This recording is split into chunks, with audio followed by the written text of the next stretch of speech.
Bella Saphira ungkap perjuangannya ingin punya momongan, sang artis kini pasrah. Kini Bella Saphira ungkap perjuangannya ingin punya momongan usai dinikahi bos PT Antam.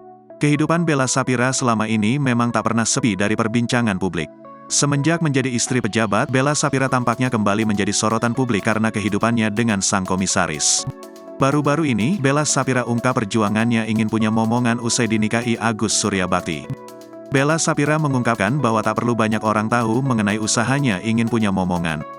Meski sudah berusaha, ia mengaku tak ada kekecewaan maupun kepahitan gegara sampai sekarang belum diberi momongan. Artis senior itu justru kini ngaku pasrah lantaran belum diberi momongan usai menikah. Meski begitu, ia mengaku sudah berusaha ingin mendapatkan momongan. Tak hanya itu, Bella Saphira juga menyinggung kedewasaannya yang bisa menutupi segala masalahnya dari publik.